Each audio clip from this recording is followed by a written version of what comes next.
Hello students, फतेह education के YouTube channel में आप सभी का स्वागत करते हैं। एक इंपॉर्टेंट अपडेट है आपके विद्यार्थियों। भाषा की अनिवार्यता को जो समाप्त किया गया था आपके बीपीएससी 2.0 में पेपर होने के बाद में, जो आपके भाषा की जो अनिवार्यता थी उसको समाप्त कर दिया गया विद्यार्थियों। उसके संदर्भ में एक अपडेट आया है कि हाईकोर्ट ने जो है वो आपके ये विद्यार्थियों बीपीएससी है, ठीक है, बीपीएससी से क्या है विद्यार्थियों, हाईकोर्ट ने अब इसके संदर्भ में जवाब मांगा है कि परीक्षा करा देने के बाद में और आपके उर्दू और बांग्ला भाषा में जो आपके पेपर जो है वो छपा नहीं था, हिंदी और इंग्लिश भाषा में केवल आपके पेपर में भाषा जो छपी थी, तो उसके संबंध में अपडेट यह था कि बीपीएससी ने आपके पेपर जो था उर्दू का और आपके बांग्ला का पेपर करवाना था, अनिवार्यता का पेपर लेना था। और इसने क्या किया विद्यार्थियों, आपके बीपीएससी ने क्या किया था कि पूरा का पूरा ही आपके जो भाषा की जो अनिवार्यता थी, जो आपके 30 नंबर का मैटर था उसको जीरो कर दिया, यानी उसकी अनिवार्यता को ख़त्म कर दिया था।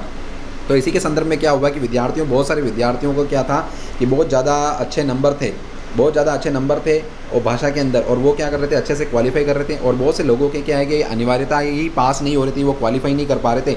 तो कुछ लोगों के क्या हुआ, सब्जेक्ट में उन्होंने क्या किया, अच्छा कर लिया और भाषा को समय नहीं दिया या उनकी भाषा अच्छी नहीं थी, तो वो पास ही नहीं हो रहे थे। लेकिन जब भाषा की अनिवार्यता को हटा दी गई तो जो योग्य विद्यार्थी थे वो आपके क्या हुए कि मतलब बाहर हो गए। जो अयोग्य लोग हैं वो भाषा की अनिवार्यता खत्म करने से वो आपके मेरिट में शामिल हो गए। तो अब इसका फ़र्क क्या पड़ेगा, बीपीएससी से जवाब मंगा है 2 सप्ताह के अंदर। हाईकोर्ट ने इस जो केस लगा हुआ था इसके बारे में, तो पिटिशनर्स ने जो केस लगाया था उसके बारे में अपडेट आया विद्यार्थियों, बीपीएससी से जवाब मांगा है। अब इसके अंदर होगा क्या, तो आपके रिवाइज रिजल्ट जारी हो सकता है विद्यार्थियों, अगर भाषा की अनिवार्यता को वापस लागू किया जाता है, जिसमें केवल ये है कि क्वालिफाइंग है, क्योंकि बहुत सारे इसके मार्क्स नहीं जुड़ रहे हैं। लेकिन बहुत सारे लोग क्या है कि विद्यार्थियों क्वालिफाई ही नहीं हो रहे थे, बहुत सारे विद्यार्थी क्वालिफाई ही नहीं हो पा रहे थे। तो उनकी वजह से क्या है कि जब भाषा की अनिवार्यता हटा दी गई, तो भाषा की अनिवार्यता हटाने से क्या हुआ, विद्यार्थियों की उन विद्यार्थियों का चयन हो गया। और जो योग्य विद्यार्थी थे, जो भाषा में भी क्वालिफाई कर रहे थे, सब्जेक्ट में अच्छा कर रहे थे, लेकिन सब्जेक्ट में उनके इन विद्यार्थियों से कम नंबर होने के बावजूद या उनको बाहर हो जाने से बहुत सारा मैटर पड़ता है, विद्यार्थी एक नंबर में विद्यार्थी अंदर और बाहर हो जाते हैं। तो अब इससे संदर्भ में आपको जवाब मंगाया, तो क्या होगा, तो एक ही काम होगा, अगर आपके इस पर अगर वापस रिजल्ट अगर जारी होता है तो रिवाइज रिजल्ट जारी होगा और भाषा की अनिवार्यता को लागू करके होगा।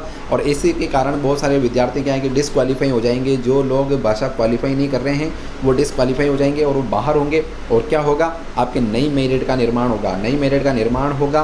तो आपके जो लोगों का चयन नहीं हुआ है उन लोगों का चयन होने की पूरी संभावना रहेगी विद्यार्थियों।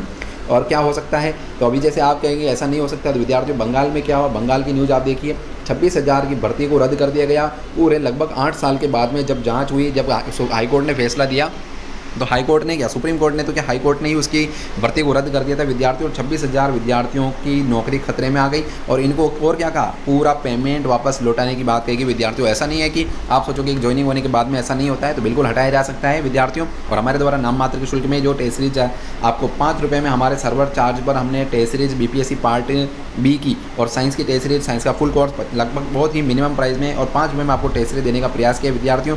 आप ज्वाइन कर सकते हैं, लिंक आपको डिस्क्रिप्शन में कमेंट में मिलेगा। हमारा एप्लीकेशन है फतेह एजुकेशन के नाम से, ये आप डाउनलोड कीजिए प्ले स्टोर से। इसी प्रकार की वीडियो प्राप्त करने के लिए, अपडेट के लिए जुड़े रहिए। इसी के साथ धन्यवाद, जय हिंद।